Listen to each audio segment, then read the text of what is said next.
प्रस्तुति गायत्री परिवार सीतापुर। तब तक के होते करते बात अष्टावक्र जी महाराज तक जब पहुंचती है। अष्टावक्र जी महाराज जब राजा जनक जी महाराज के राज दरबार में प्रवेश करते हैं तो वहां जो विद्वानों की मंडली थी वो उन्होंने देखा अष्टावक्र जी महाराज को आते हुए। जो 8 जगह से टेढ़े थे, विद्वानों ने ठाके मार के हंसना शुरू किया। और जब ठाके मार करके हंसना शुरू किया तो अष्टावक्र जी ने जब देखा कि ये विद्वान लोग बैठे हैं हंस रहे हैं तो उन्होंने भी हंसना शुरू किया। थोड़ी देर के बाद हंसना जब बंद हुआ तो विद्वानों ने कहा, महाराज आप क्यों हंस रहे थे? तो अष्टावक्र जी ने कहा, पहले आप लोग बताएं कि आप क्यों हंस रहे थे। तो विद्वानों ने कहा, महाराज मैं आपका टेढ़ा मेढ़ा शरीर देख करके हंस रहा था। मैं आपका टेढ़ा मेढ़ा शरीर देख के हंस रहा था।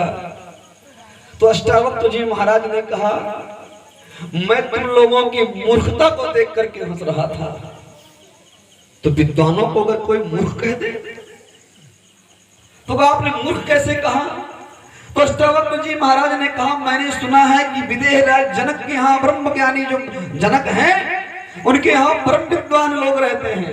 राज दरबार में सलाहकार परम विद्वान उनके लोग हैं, लेकिन ये विद्वानों की सभा नहीं हो सकती। कहा क्यों? कहा इसलिए जहां पर शरीर को मायने दिया जा रहा हो, जहां पर शरीर की बनावट को मायने दिया जा रहा हो, जहां चमड़े का मायने दिया जा रहा हो, वहां पर विद्वान नहीं हो सकता कोई। आज लोग शरीर का हाव भाव देखते हैं, इनका शरीर कैसा है। अरे आत्मा तो देखो, परमात्मा को देखो। राजा जनक जी महाराज सिंहासन को छोड़ते हैं, आते हैं, चरणों में दंडवत करते हैं, कहते हैं भगवान क्षमा। तो उस समय राजा जनक जी महाराज ने फिर से वही प्रश्न को दोहराया, ये सच है कि वो सच है? भगवान कृपा करके बतलाने का, मेरी जिज्ञासा को शांत करने का यत्न करें, कृपा करें भगवान।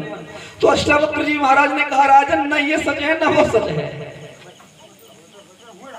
ना ये सच है ना वो सच है। तो अष्टावक्र जी महाराज ने कहा, फिर